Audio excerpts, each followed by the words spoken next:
Hello traders, welcome back to our channel. നമ്മുടെ channel nifty and bank nifty അനാലിസിസിൻ്റെ ഏറ്റവും പുതിയൊരു വീഡിയോയിലേക്ക് നിങ്ങൾക്ക് എല്ലാവർക്കും ഒരു സ്വാഗതം. ഞാൻ വേസ് പാണക്കാട്.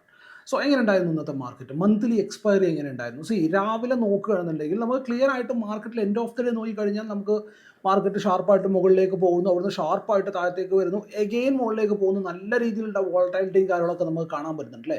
ബട്ട് നമുക്ക് ഏകദേശം നോക്കുകയാണെന്നുണ്ടെങ്കിൽ ഉച്ചയ്ക്ക് ഒരു 2 മണി വരെ മാർക്കറ്റ് അല്ലെങ്കിൽ പ്രീമിയംസ് സ്റ്റക്കായിരുന്നു എന്നുള്ളത് തന്നെയാണ് റിയാലിറ്റി. 2 മണി വരെ പ്രീമിയത്തിൽ പ്രത്യേകിച്ച് മൂവ്മെൻ്റ് ഒന്നും ഉണ്ടായിട്ടില്ല. അത് കഴിഞ്ഞിട്ട് നല്ലൊരു എന്താ പറയുക, പിന്നെ പ്രോപ്പർ ഡാൻസും കാര്യങ്ങളൊക്കെ മാർക്കറ്റ് കാണിച്ചിട്ടുണ്ട്. ഏകദേശം സമയം എന്ന് പറയുന്നത് ബ്രേക്ക്ഔട്ട് ആവുന്ന സമയം 1 മണി ആ ഒരു സമയം മുതൽ താഴത്തേക്കൊന്ന് വന്നു. and അതേപോലെ തന്നെ റിക്കവറായി മുകളിലേക്കും പോകുന്നതായിട്ട് കാണാൻ പറ്റിയിട്ടുണ്ട്. നല്ല രീതിയിൽ കൊല്ലുന്ന വോളറ്റാലിറ്റി കാണിച്ചിട്ടുള്ളത് നമുക്ക് കാണാൻ പറ്റിയിട്ടുണ്ട്. ആൻഡ് ഒന്ന് രണ്ട് കാര്യങ്ങളുള്ളത്.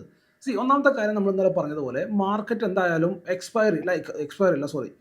ബഡ്ജറ്റ് 23,000 മുകളിൽ തന്നെ ബഡ്ജറ്റ് എന്നുള്ള രീതിയിലാണ് മാർക്കറ്റ് കാര്യങ്ങൾ പ്ലാൻ ചെയ്യുന്നത് എന്നാണ് എനിക്ക് തോന്നുന്നത്. കാരണം ആ ഒരു ലെവലിൻ്റെ താഴത്തേക്കും കൂടി വരികയാണെന്നുണ്ടെങ്കിൽ കഴിഞ്ഞ ബഡ്ജറ്റിലാണ് ഈ ഒരു ടാക്സിൻ്റെ ഹൈക്കും കാര്യങ്ങളൊക്കെ ഉണ്ടാക്കിയിട്ടുള്ളത്. അതിനുശേഷം മാർക്കറ്റിൽ പ്രത്യേകിച്ച് മൂവ്മെൻ്റ് ഒന്നുമില്ല എന്നുള്ള രീതിയിലായിരിക്കും കാര്യങ്ങൾ ഉണ്ടാകുക. അറ്റ്ലീസ്റ്റ് നിഫ്റ്റിയിൽ സ്റ്റോക്കുകളുടെ കാര്യം നോക്കുകയാണെന്നുണ്ടെങ്കിൽ ഓൾമോസ്റ്റ് എല്ലാ സ്റ്റോക്കുകളും ഡൗണിൽ തന്നെയാണ്. ആൻഡ് ഹെവി വെയിറ്റ് സ്റ്റോക്കുകൾ മാറ്റി നിർത്തി നോക്കിക്കഴിഞ്ഞാൽ നല്ല രീതിയിൽ എന്താ പറയുക, ബ്ലഡ് ബാത്ത് നടന്നിട്ടുണ്ട് എന്നുള്ള റിയാലിറ്റിയാണ്. സ്റ്റോക്കുകളൊക്കെ നല്ല രീതിയിലുള്ള ഡീപ്പ് പെയിൻ എല്ലാവർക്കും ഉണ്ടായിട്ടുള്ളത് എന്നുള്ള റിയാലിറ്റിയാണ്. സോ ഈ ഒരു ബഡ്ജറ്റിനെ രക്ഷപ്പെടുത്താനായിട്ടെങ്കിലും മാർക്കറ്റ് എന്ത് ചെയ്യാൻ സാധ്യതയുണ്ട്? 23,000 മുകളിലായിട്ട് തന്നെ സ്റ്റിൽ ട്രേഡ് ചെയ്തിട്ട് ബഡ്ജറ്റ് ഡേ, അതായത് ഒരു 11 മണി ആ ഒരു സമയം വരെ, ബഡ്ജറ്റ് പ്രസൻറ്റ് ചെയ്യുന്ന ആ ഒരു സമയം വരെ മാർക്കറ്റ് അത് ആ ഒരു റേഞ്ചിൻ്റെ ഉള്ളിൽ തന്നെ നിന്ന് ട്രേഡ് ചെയ്യാനുള്ള ചാൻസ്, അല്ലെങ്കിൽ ആ ഒരു ലെവലിൻ്റെ ഹൈയിൽ തന്നെ നിന്നിട്ട് ട്രേഡ് ചെയ്യാനുള്ള സാധ്യത അവിടെ ഉണ്ട് എന്നുള്ളതാണ്. സോ നമുക്ക് ഇന്നിപ്പോൾ ഞാൻ ലൈവിലടക്കം ഡിസ്കസ് ചെയ്തിട്ടുള്ള കാര്യമാണ്, മാർക്കറ്റ് ബഡ്ജറ്റ് കഴിഞ്ഞാൽ മാത്രമേ പ്രോപ്പറായിട്ട് മാർക്കറ്റ് മേക്കേഴ്സിൻ്റെ കയ്യിൽ, സെല്ലേഴ്സിൻ്റെയും ബയേഴ്സിൻ്റെയും മാർക്കറ്റ് പാർട്ടിസിപ്പൻസിൻ്റെ കയ്യിലേക്ക് മാർക്കറ്റ് എത്തുള്ളൂ.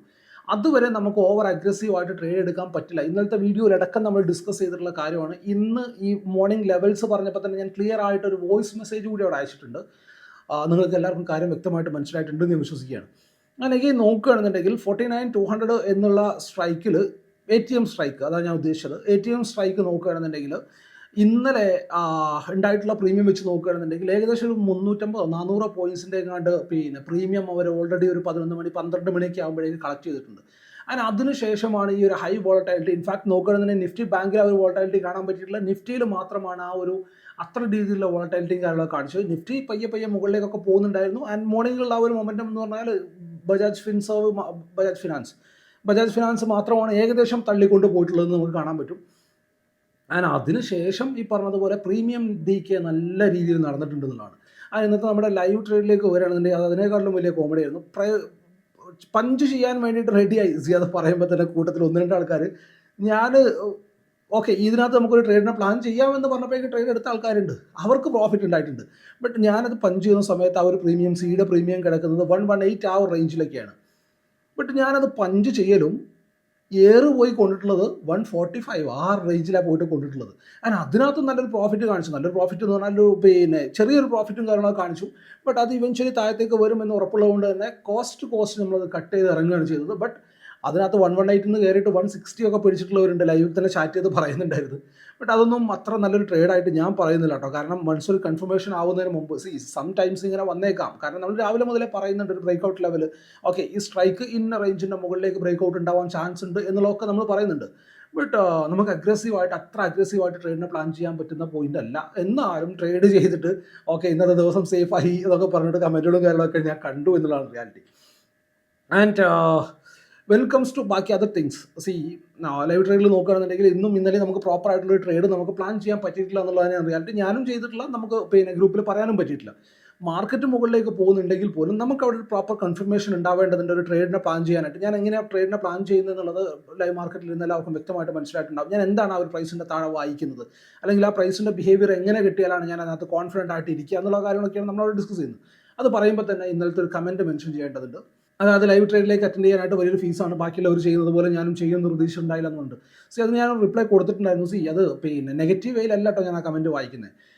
ഫ്രീ ഓഫ് കോസ്റ്റ് നമ്മൾ എന്ത് കൊടുത്തു കഴിഞ്ഞാലും അതിനൊരു വില കിട്ടുന്നില്ല എന്നുള്ള റിയാലിറ്റി ഞാൻ അനുഭവിച്ചിട്ടുള്ള മനുഷ്യനാണ്. ഞാൻ ടെലഗ്രാമിൽ എത്രയോ പ്രാവശ്യം റിയാക്ഷൻസ് ഒക്കെ ചോദിച്ചു വാങ്ങാറാണ്. റിയാക്ഷൻസ് കിട്ടാൻ എനിക്ക് കാശൊന്നും കിട്ടിയിട്ടല്ല. അതൊരു മോട്ടിവേഷനാണ്. അത് തരാൻ പോലും ആളുകൾക്ക് മടിയാണ്. എൻ്റെ മെസ്സേജ് നോക്കുകയാണെന്നുണ്ടെങ്കിൽ മെസ്സേജ് പോസ്റ്റ് ചെയ്ത ആ ഒരു പോയിന്റിൽ തന്നെ 800, 1000, 1500 ആളുകൾ കാണുന്നുണ്ട്. ബട്ട് അതിനകത്ത് എണ്ണിയെടുക്കാൻ പറ്റുന്ന റിയാക്ഷൻസ് മാത്രമേ ആൾക്കാർ അതിനകത്ത് പഞ്ച് ചെയ്യുന്നുള്ളൂ. ജസ്റ്റ് ഒന്ന് റിയാക്ഷൻ ഇടാൻ പോലും ആളുകൾക്ക് മടിയാണ്. നമ്മൾ കൊടുക്കുന്നത് ഫ്രീ ഓഫ് കോസ്റ്റ് അതിങ്ങനെ കിട്ടിക്കൊണ്ടേയിരിക്കുക. ഇപ്പം ഞാൻ നോക്കുകയാണെന്നുണ്ടെങ്കിൽ എൻ്റെ ഡ്യൂട്ടി പോലെ ഇന്നടക്കം ഇന്നലെ അടക്കം എല്ലാ ദിവസവും ഞാൻ ലെവൽസ് പറഞ്ഞിരുന്നുണ്ട്. ബട്ട് അതിനൊരു അപ്രീസിയേഷൻ എന്നുള്ള രീതിയിൽ പോലും ആളുകൾ എടുക്കുന്നില്ല എന്നുള്ളതാണ്. ആൻഡ് പ്ലസ് അത് മാത്രമല്ല കേട്ടോ reason.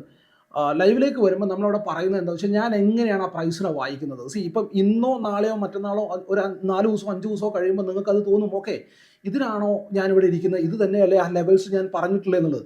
But the fact is നിങ്ങൾ 2-3 മാസം ഇരുന്ന് കഴിഞ്ഞാൽ നിങ്ങൾക്ക് അത് കഴിഞ്ഞാൽ പിന്നെ ഒരാളുടെയും ഹെൽപ്പില്ലാണ്ട് മാർക്കറ്റിനെ പഠിക്കണമെന്ന് ആഗ്രഹമുള്ള ആളുകളുടെ കാര്യമാണ് പറയുന്നത്. ഒരാളുടെയും ഹെൽപ്പില്ലാണ്ട് ഓക്കെ പ്രൈസിനെ വായിച്ചിട്ട് നിങ്ങൾക്ക് ട്രേഡ് ചെയ്യാൻ പറ്റും. ആ ഒരു പോയിന്റ് മുതലാണ് നിങ്ങൾക്ക് കോൺഫിഡൻസ് ഉണ്ടാകാൻ പോകുന്നത്. അതാണ് റിയൽ ഗെയിം എന്ന് പറയുന്നത്. ആക്ച്വലി നമ്മൾ ലൈവ് പ്ലാൻ ചെയ്തതിൻ്റെ ഉദ്ദേശിക്കുന്ന കാര്യം ഇത് തന്നെയാണ്. പ്രോപ്പറായിട്ട് നമുക്കൊരു ഐഡിയ ഉണ്ടാവുക, ചാർട്ടിൽ നമുക്ക് പ്രോപ്പർ ഓക്കെ ഇന്ന പോയിന്റിൽ ഇന്ന കാര്യങ്ങൾ കണ്ടിട്ടാണ് ഞാൻ ട്രേഡ് എടുത്തിട്ടുള്ളത് നമുക്ക് സ്വയം തോന്നലുണ്ടാവുക. അങ്ങനെ സ്വയം തോന്നൽ വന്നു കഴിഞ്ഞാലാണ് നമുക്ക് ഈ പറഞ്ഞതുപോലെ നമുക്ക് പ്രോഫിറ്റും കാര്യങ്ങളൊക്കെ ധൈര്യമായിട്ട് ഇരുന്ന് ഉണ്ടാക്കാൻ പറ്റുള്ളൂ എന്നുള്ളതാണ്. സോ 2 ദിവസം ഓപ്പർച്യൂണിറ്റി കിട്ടിയിട്ടില്ല എന്ന് വിചാരിച്ചിട്ട് മാർക്കറ്റിൽ ഒന്നും തന്നെ സംഭവിക്കാൻ പോകുന്നില്ല. മാർക്കറ്റ് വരും ദിവസങ്ങളിൽ, അതായത് അടുത്ത ആഴ്ചയിലേക്ക് നോക്കുകയാണെങ്കിൽ തിങ്കളാഴ്ച മുതൽ എന്തായാലും പാർട്ടിസിപ്പൻസിൻ്റെ കയ്യിലായിരിക്കും മാർക്കറ്റ് ഉണ്ടാവുക. അത് കഴിഞ്ഞാൽ നമുക്ക് എന്താ പറയുക, നമുക്ക് ട്രേഡൊക്കെ ഫുൾ ഓൺ കോൺഫിഡൻസിൽ നിന്നിട്ട് പഞ്ച് ചെയ്യാം. അതിന് മുമ്പ് മാർക്കറ്റ് ഇപ്പം നിൽക്കുന്നത് ഒരു മാനിപ്പുലേഷൻ എന്ന് തന്നെ പറയേണ്ടിയിരിക്കുന്നു. കാരണം അങ്ങനെ തന്നെയാണ് റിയാലിറ്റി. നിങ്ങൾക്ക് എല്ലാവർക്കും ആലോചിച്ചാൽ മനസ്സിലാവുന്ന കാര്യമാണ്. ഞാൻ കാർഡ് കയറി തല്ലിയൊന്നും പോകുന്നില്ല.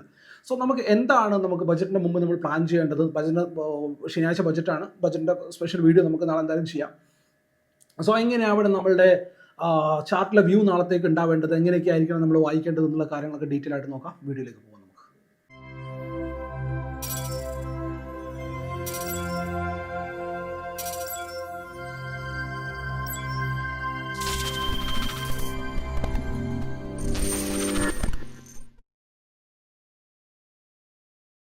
ഓക്കെ, ഞാനിപ്പോൾ ഉള്ളത് നിഫ്റ്റിയുടെ ചാർട്ടിലാണ്. നിഫ്റ്റിയുടെ ചാർട്ടിലേക്ക് നോക്കുകയാണെന്നുണ്ടെങ്കിൽ ഇവിടുന്ന് മാർക്കറ്റ് മുകളിലേക്ക് പോകുന്നതായിട്ട് നമുക്ക് കാണാൻ പറ്റുന്നുണ്ട് അല്ലേ. ഇപ്പോൾ ഈ ഒരു പോയിന്റിൽ നോക്കുകയാണെന്നുണ്ടെങ്കിൽ ഇവിടുന്ന് മാർക്കറ്റ് സ്ലോ ആയിട്ട് മുകളിലേക്കൊക്കെ പോകുന്നുണ്ട്. ബട്ട് ഇവിടെ നിന്നും അത്ര ഭയങ്കര പ്രീമിയം ഒന്നും കൂടിയിട്ടില്ല. ബട്ട് ഇവിടെ നിന്നുള്ള ഈ ഒരു ബ്രേക്ക് ഔട്ടിന് ശേഷം പിയിലും ആൻഡ് അതിനുശേഷം സിയിലും ഒരു വോളിയം നമുക്ക് കാണാൻ പറ്റുന്നുണ്ട്. ഇൻഫാക്ട് ഇവിടുത്തെ ഇന്നത്തെ ഹീറോ സെറ്റപ്പിലേക്ക് നോക്കുകയാണെന്നുണ്ടെങ്കിൽ ഹീറോ സെറ്റപ്പ് സത്യം പറഞ്ഞാൽ ഞാനത് ഗ്രൂപ്പിൽ ഷെയർ ചെയ്യാൻ വേണ്ടിയിട്ട് വെയിറ്റ് ചെയ്തിരുന്ന മനുഷ്യനാണ് ഞാൻ. ബട്ട് ഹീറോ സെറ്റപ്പ് ഫോളോ ചെയ്യുന്നവർക്ക് അല്ലെങ്കിൽ ഞാൻ എക്സ്പ്ലെയിൻ ചെയ്തത് കണ്ട് മനസ്സിലാക്കിയവർക്ക് അറിയാൻ പറ്റും. ഞാൻ വെയിറ്റ് ചെയ്യുന്നത് ഈ ഒരു ലോ, ഇതാണ് ഇന്നത്തെ ഡെയിലി ലോ. ഇതിൻ്റെ താഴെ ഒരു 1 മിനിറ്റ് ക്യാൻഡിലെങ്കിലും പ്രോപ്പറായിട്ട് ക്ലോസ് കിട്ടിയിട്ടുണ്ടെന്നുണ്ടെങ്കിൽ ഈ ഒരു മൊമെൻറ്റത്തിന് ഇന്ന് ഞാൻ ക്യാപ്ചർ ചെയ്തേനെ. ടു ബി ഫ്രാങ്ക്, ക്ലിയർ ആയിട്ട് പറയാമല്ലോ. കാരണം ഇന്ന് സ്റ്റുഡൻസിൻ്റെ അടുത്തും ഒക്കെ നമ്മൾ പറയുന്ന ഒരു കാര്യമാണ് ഹീറോ സെറ്റപ്പിന് നമുക്ക് വേണ്ടിയിട്ട് വെയിറ്റ് ചെയ്യാന്നുള്ളത്. സോ ഈ ഒരു മൊമെൻറ്റം കണ്ടപ്പോൾ ഞാൻ ഹാപ്പി ആയിരുന്നു. ബട്ട് എന്നാൽ പോലും ഞാനിവിടെ വെയിറ്റ് ചെയ്യുന്നത്, ഒന്നാമത്തെ കേസ് 2:35 ടൈം ഉണ്ടാവുന്നത്. നമുക്ക് ഈ ഒരു 1 മിനിറ്റ് ടൈം ഫ്രെയിം ചാർട്ടിലേക്ക് പോകാം. സോ ഞാൻ ഈ ഒരു പോയിന്റിൽ നിന്ന് വെയിറ്റ് ചെയ്യുന്നത്, ഈ ഒരു പോയിന്റിൽ നിന്ന് മാർക്കറ്റ് തിരിച്ചു പോകുന്നത് കണ്ടോ 2:35. 2:45 നമ്മൾ ടൈം വരുന്നത്. ആ ഒരു സമയമാകുമ്പോഴേക്കും മാർക്കറ്റ് സ്ലോ ആൻഡ് സ്റ്റഡി താഴത്തേക്ക് വരുന്നുണ്ട്. ബട്ട് ഞാനിവിടെ വെയിറ്റ് ചെയ്യുന്നത് ഇതൊന്ന് വന്ന് ഇവിടെ വന്നിട്ട് ഒരു പ്രോപ്പർ ക്യാൻഡിൽ ക്ലോസ് കിട്ടിക്കഴിഞ്ഞാൽ ഈ ലോയിനെയൊക്കെ ഒന്ന് സീപ്പ് ചെയ്ത് കഴിഞ്ഞാൽ എന്തായി, താഴത്തേക്കുള്ള ട്രേഡേഴ്സ് ആക്റ്റീവായിട്ട് ചാടി കയറും. സോ ഈ ഒരു ലോയിലേക്കൊക്കെ സീപ്പ് കിട്ടിക്കഴിഞ്ഞാൽ ഇവിടുന്ന് ഷാർപ്പായിട്ടുള്ള റിവേഴ്സൽ ഉണ്ടാവും എന്നുള്ള ലെവലിൽ ഞാൻ പ്ലാൻ ചെയ്തിരിക്കുകയായിരുന്നു. ഇൻക്ലൂഡിങ് സ്ട്രൈക്ക് അടക്കം ആഡ് ചെയ്തിട്ട് കാത്തിരിക്കുകയായിരുന്നു. ബട്ട് സംഭവിച്ചില്ല, ഷാർപ്പായിട്ട് കയറിപ്പോയി, നമുക്ക് കിട്ടിയില്ല. ഭാഗ്യമില്ല, അത്ര മാത്രമേ ഉള്ളൂ. ഇന്നിപ്പം ലോസ് ഒന്നും ഉണ്ടാക്കിയിട്ടില്ല. ലെറ്റ് ഇറ്റ് ബി, എന്തെങ്കിലുമൊക്കെ ആവട്ടെ. അപ്പം നമുക്ക് ആ ഒരു രീതിയിൽ നമുക്ക് മാർക്കറ്റിനെ കാണാൻ പറ്റുള്ളൂ. അഗ്രസീവ് ആവേണ്ട പോയിന്റ് ഒന്നും മാർക്കറ്റിൽ ഇല്ലല്ലോ. ആൻഡ് അഗെയിൻ നാളത്തേക്ക് നോക്കുകയാണെന്നുണ്ടെങ്കിൽ ഇൻട്രസ്റ്റിംഗ് ആയിട്ടുള്ള കാര്യം എന്ന് പറയുന്നത്, ഇവിടെ മാർക്കറ്റിൽ നിയറസ്റ്റ് ആയിട്ട് ഒരു ബ്രേക്ക്ഔട്ട് ലെവൽ വരാൻ പോകുന്നുണ്ട്. 23,300 എന്നുള്ള ലെവൽ വരാൻ പോകുന്നുണ്ട്. ഓൺ ദ ലോവർ സൈഡ് നമ്മൾ നോക്കുകയാണെന്നുണ്ടെങ്കിൽ 23,150 എന്നുള്ള ലെവലും കൂടി വരാൻ പോകുന്നുണ്ട്. സോ ഈ ഒരു 2 റേഞ്ച് നമുക്ക് ഈ റേഞ്ചിൻ്റെ ഉള്ളിൽ നമുക്ക് അധികം അഗ്രസീവായിട്ട് ട്രേഡ് ചെയ്യാൻ പ്ലാൻ ചെയ്യാൻ പറ്റില്ല. കാരണം എന്താ വെച്ചാൽ നാളെ പുതിയ എക്സ്പയറി സ്റ്റാർട്ട് ചെയ്യാണ്. ആൻഡ് ഓവർ അഗ്രസീവ് ആയിട്ടുള്ള ക്വാണ്ടിറ്റീസ് ഒന്നും അവിടെ ഓൾറെഡി ബിൽഡ് ആയിട്ടുണ്ടാവില്ല. പ്ലസ് അത് പിറ്റത്തെ ദിവസം ഇവൻ്റ് ഡേയും കൂടിയാണ്. സോ അങ്ങനെയാണെന്നുണ്ടെങ്കിൽ ഇവൻറ്റിന് മാർക്കറ്റ് ഷൂട്ടാവാം എന്നുള്ള മൈൻഡിൽ മാർക്കറ്റ് ഈ ഒരു റേഞ്ചിൽ ടൈം സ്പെൻഡ് ചെയ്യാനുള്ള ചാൻസ് വെരി ഹൈ ആണ്. പ്രീവിയസ് ബജറ്റിൻ്റെ തലേ ദിവസങ്ങളിൽ നിങ്ങൾ എടുത്ത് നോക്കിയാൽ മതി. സോ ബജറ്റ് ആ ഒരു ഇവൻറ്റിന് വേണ്ടിയിട്ട് റെഡി ആയിട്ടിരിക്കും. അങ്ങനെയാണെന്നുണ്ടെങ്കിൽ ഈ ഒരു റേഞ്ചിൻ്റെ ഉള്ളിൽ പ്രീമിയം ഡിക്ക് ഉണ്ടാവാനുള്ള ചാൻസ് വെരി ഹൈ ആണ്. ആൻഡ് എസ്പെഷ്യലി നോക്കുകയാണെന്നുണ്ടെങ്കിൽ ഇന്ന് ഞാൻ വോയിസ് അയച്ചിട്ടുണ്ടായിരുന്നു എന്താണ് സ്ട്രാഡലിയും സ്ട്രാങ്കിളിലും അല്ലെങ്കിൽ കാലണ്ടർ സ്പ്രെഡിനൊക്കെ കിട്ടുന്ന പ്രീമിയം എന്നുള്ള കാര്യത്തിൽ നിങ്ങൾക്ക് അത് വ്യക്തമായിട്ട് മനസ്സിലായിട്ടുണ്ടാവും എന്ന് ഞാൻ വിശ്വസിക്കുകയാണ്. സോ ആ ഒരു രീതിയിലും കൂടി നോക്കുകയാണെന്നുണ്ടെങ്കിൽ നമുക്ക് ഇങ്ങനെയാണ് കാര്യങ്ങൾ വായിക്കാൻ പറ്റുള്ളൂ. ബാക്കിയുള്ള ഡീറ്റെയിൽ ആയിട്ടുള്ള കാര്യങ്ങളൊക്കെ നമുക്ക് നാളെ ലൈവിൽ ഇരുന്നിട്ട് ഡിസ്കസ് ചെയ്യാന്നുള്ളതാണ്. എങ്ങനെയായിരിക്കണം നമ്മുടെ പ്ലാനുകൾ എന്നുള്ളത് നാളെ ലൈവിൽ ഇരുന്നിട്ട് ഡിസ്കസ് ചെയ്യാന്നുള്ളതാണ്. സോ ഈ ഒരു 2 റേഞ്ചിനെയാണ് ഞാൻ നാളത്തേക്ക് വാച്ച് ചെയ്യാൻ പോകുന്നത്. സോ ബ്രേക്ക് ഔട്ട് കിട്ടുകയാണെന്നുണ്ടെങ്കിൽ 2330 മുകളിലായിട്ട് ബ്രേക്ക് ഔട്ട് കിട്ടുകയാണെന്നുണ്ടെങ്കിൽ 410 എന്നുള്ള ലെവലും അതിനുശേഷം 480 എന്നുള്ള ലെവലിലേക്കൊക്കെ നമുക്ക് നമ്മുടെ ടാർഗറ്റിനെ എക്സ്റ്റെൻഡ് ചെയ്യാൻ പറ്റും. ഓൺ ദ ലോവർ സൈഡ് വരികയാണെന്നുണ്ടെങ്കിൽ ഫസ്റ്റ് ടാർഗറ്റായിട്ട് നമ്മൾ വാച്ച് ചെയ്യേണ്ടത് പിന്നെ 150 താഴെ വരികയാണെന്നുണ്ടെങ്കിൽ 2360 എന്നുള്ള ലെവലിനെയും അതിനുശേഷം വരികയാണെന്നുണ്ടെങ്കിൽ 23,000 എന്നുള്ള ലെവലിനെയും അതിന് താഴത്തേക്ക് വരികയാണെന്നുണ്ടെങ്കിൽ 22,900 എന്നുള്ള ലെവലിനെയും നമുക്ക് വാച്ച് ചെയ്യാൻ പറ്റും. അഗെയിൻ നിഫ്റ്റി ബാങ്കിലേക്ക് വരികയാണെന്നുണ്ടെങ്കിൽ ആസ് ഓഫ് നോ ഒരു പിന്നെ കുറച്ചൊരു ആസ് കമ്പയർ ടു നിഫ്റ്റി വലിയൊരു മൂവ് നമുക്കവിടെ കാണാൻ പറ്റിയിട്ടില്ല. സോ ആസ് ഓഫ് നമുക്ക് വാച്ച് ചെയ്യാൻ പറ്റുന്ന പോയിന്റ് എന്ന് പറഞ്ഞു കഴിഞ്ഞാൽ of course on the upper side 49,500 എന്നുള്ള പോയിന്റാണ് ഞാൻ വാച്ച് ചെയ്യാൻ പോകുന്നത്. ഓൺ ദ ലോവർ സൈഡ് ഞാൻ വാച്ച് ചെയ്യാൻ പോകുന്നത് 49 ഇവിടെ നമുക്ക് ഈ ഒരു ലെവലിനെ വാച്ച് ചെയ്യാം. 49,200 എന്നുള്ള ഈ ഒരു ലെവലിനെ വാച്ച് ചെയ്യാം. ഈ ഒരു റേഞ്ചിൻ്റെ താഴെ മുകളിലായിട്ടായിരിക്കും നമുക്കൊരു ഡയറക്ഷണൽ മൂവ് കിട്ടാൻ പോകുന്നത്. താഴത്തേക്കുള്ള ലെവലിൽ ഞാൻ അത്ര അഗ്രസീവ് അല്ല. ഓഫ് കോഴ്സ് എനിക്കിപ്പോഴും സ്റ്റിൽ വ്യൂ ഡൗൺ തന്നെയാണ്. ബട്ട് എന്നിരുന്നാൽ പോലും മാർക്കറ്റിൽ എന്തുണ്ട്, ഒരു ഇവൻറ്റ് വരാനുണ്ട്. സോ അതുകൊണ്ട് തന്നെ മാർക്കറ്റ് പിന്നെ 23,000 മുകളിൽ സസ്റ്റെയിൻ ചെയ്യാനായിട്ട് ശ്രമിക്കുമെന്നാണ് എൻ്റെ വിശ്വാസം. ആൾസ് 49,000 മുകളിൽ പിന്നെ ബജറ്റിനെ പ്രസൻറ്റ് ചെയ്യാനായിട്ട് മാർക്കറ്റ് ശ്രമിക്കുന്നുള്ളതാണ് എൻ്റെ വിശ്വാസം. 11:30 വരെ ആ ഒരു ബജറ്റിൻ്റെ പ്രസൻറ്റേഷൻ തുടങ്ങുന്ന ആ ഒരു സമയം വരെ ആ ഒരു ലെവലിൻ്റെ മുകളിൽ നിന്ന് ട്രേഡ് ചെയ്യാനായിട്ടുള്ള ചാൻസ് അവിടെയുണ്ട്. സോ ആ ഒരു ലെവലിനെ പ്രോപ്പറായിട്ട് വാച്ച് ചെയ്യാവുന്നതാണ്. പ്ലസ് നമ്മുടെ ബജറ്റ് വൈസിലേക്ക് നോക്കുകയാണെന്നുണ്ടെങ്കിൽ ഇപ്പോഴത്തെ പിന്നെ എന്താ പറയുക, ഇതൊക്കെ വരുന്നത് പോലെ റിസൾട്ടൊക്കെ വരുന്നത് പോലെ വിചാരിക്കുന്നതിനേക്കാളും നല്ല ബജറ്റ് വന്നു കഴിഞ്ഞാൽ അതൊരു പോസിറ്റീവ് ബജറ്റ് എന്നുള്ള രീതിയിലായിരിക്കും ട്രീറ്റ് ചെയ്യുക. എന്തായാലും നമുക്ക് നോക്കാം. ലൈവിൽ നമുക്ക് എന്തായാലും അന്നത്തെ ദിവസം നമ്മൾ ലൈവിലുണ്ടാവും. സോ നമുക്കതിനെ പ്രോപ്പറായിട്ട് ഡിസ്കസ് ചെയ്യാവുന്നതാണ്. സോ ഈ ഒരു ലെവൽസിനൊക്കെയാണ് ഞാൻ നാളത്തേക്ക് വാച്ച് ചെയ്യാൻ പോകുന്നത്. ലൈക്ക് എന്താ പറയുക, ലൈവ് മാർക്കറ്റിൽ എന്തെങ്കിലും ഓപ്പർച്യൂണിറ്റീസ് ഉണ്ടെന്നുണ്ടെങ്കിൽ I will try to update എന്നുള്ളതാണ്. സോ ഫിൻ സർവീസിലേക്ക് പോകുകയാണെന്നുണ്ടെങ്കിൽ 23,200 എന്നുള്ള ലെവലാണ്. അതുപോലെ തന്നെ ഓൺ ദ ലോവർ സൈഡ് ഞാൻ വാച്ച് ചെയ്യാൻ പോകുന്നത് 2365 എന്നുള്ള ലെവലാണ്. മിഡ് ക്യാപ്പിലേക്ക് വരികയാണെന്നുണ്ടെങ്കിൽ മിഡ് ക്യാപ്പ് ഒന്നും ഒരു പോയിന്റിൽ പോലും പിന്നെ പ്രീമിയം സ്പൈക്ക് ആവാനോ അല്ലെങ്കിൽ ഒരു ട്രെൻഡ് കാണിച്ചു തരാനോ ഒന്നിനും ശ്രമിച്ചിട്ടില്ല. ഈവൻ ദോ നിഫ്റ്റി അല്ലാണ്ട് ബാക്കി ആരും തന്നെ അനങ്ങിയിട്ടില്ല എന്നുള്ളതാണ് റിയാലിറ്റി. സോ വാച്ച് ചെയ്യാൻ പോകുന്ന ലെവൽ 11,865 ആണ്. ഓൺ ദ ലോവർ സൈഡ് 11,785 ആണ്. ഈ 2 ലെവലിനാണ് ഞാൻ വാച്ച് ചെയ്യാൻ പോകുന്നത്. അഗെയിൻ HDFC ബാങ്കിലേക്ക് വരികയാണെന്നുണ്ടെങ്കിൽ 1,700 ആണ്. 1,665 ഓർ 67 എന്നുള്ള ലെവലാണ്. ICICI ബാങ്കിൽ വരികയാണെന്നുണ്ടെങ്കിൽ 1,240 ആണ് താഴത്തേക്ക് വാച്ച് ചെയ്യുന്നത്, ആ ഒരു ലെവലിൻ്റെ താഴെ മാത്രം. കൊട്ടക് മഹീന്ദ്ര ബാങ്കിലേക്ക് വരികയാണെന്നുണ്ടെങ്കിൽ ഇന്ന് ചെറിയൊരു സെൽ ഓഫ് കാണാൻ പറ്റിയിട്ടുണ്ട് നമുക്ക്. സോ ആസ് ഓഫ് നോ 1,910 എന്നുള്ള ലെവലിനെ വാച്ച് ചെയ്യാം. ആ ഒരു ലെവലിൻ്റെ മുകളിൽ വന്നു കഴിഞ്ഞാൽ സ്റ്റിൽ ഒരു ബുള്ളിഷ്നസ് അതിനകത്ത് ഉണ്ടാവാൻ സാധ്യതയുണ്ട്. ആക്സിസ് ബാങ്കിലേക്ക് വരികയാണെന്നുണ്ടെങ്കിൽ 977 എന്നുള്ള ലെവലിനെ തന്നെ നമുക്ക് വാച്ച് ചെയ്യാം. ഇൻഫിയിലേക്ക് വരികയാണെന്നുണ്ടെങ്കിൽ നിയറസ്റ്റ് റെസിസ്റ്റൻസ് ആയിട്ടുള്ളത് 1,870 ആണ്. ആ ഒരു റേഞ്ചിൽ തന്നെ മാർക്കറ്റ് നിൽക്കുന്നത്. ആ ഒരു ലെവലിൻ്റെ മുകളിൽ പോയി കഴിഞ്ഞാൽ 885 ആ റേഞ്ചിലേക്കൊക്കെ മാർക്കറ്റ് അപ്രോച്ച് ചെയ്യാനുള്ള ചാൻസ് ഉണ്ട്.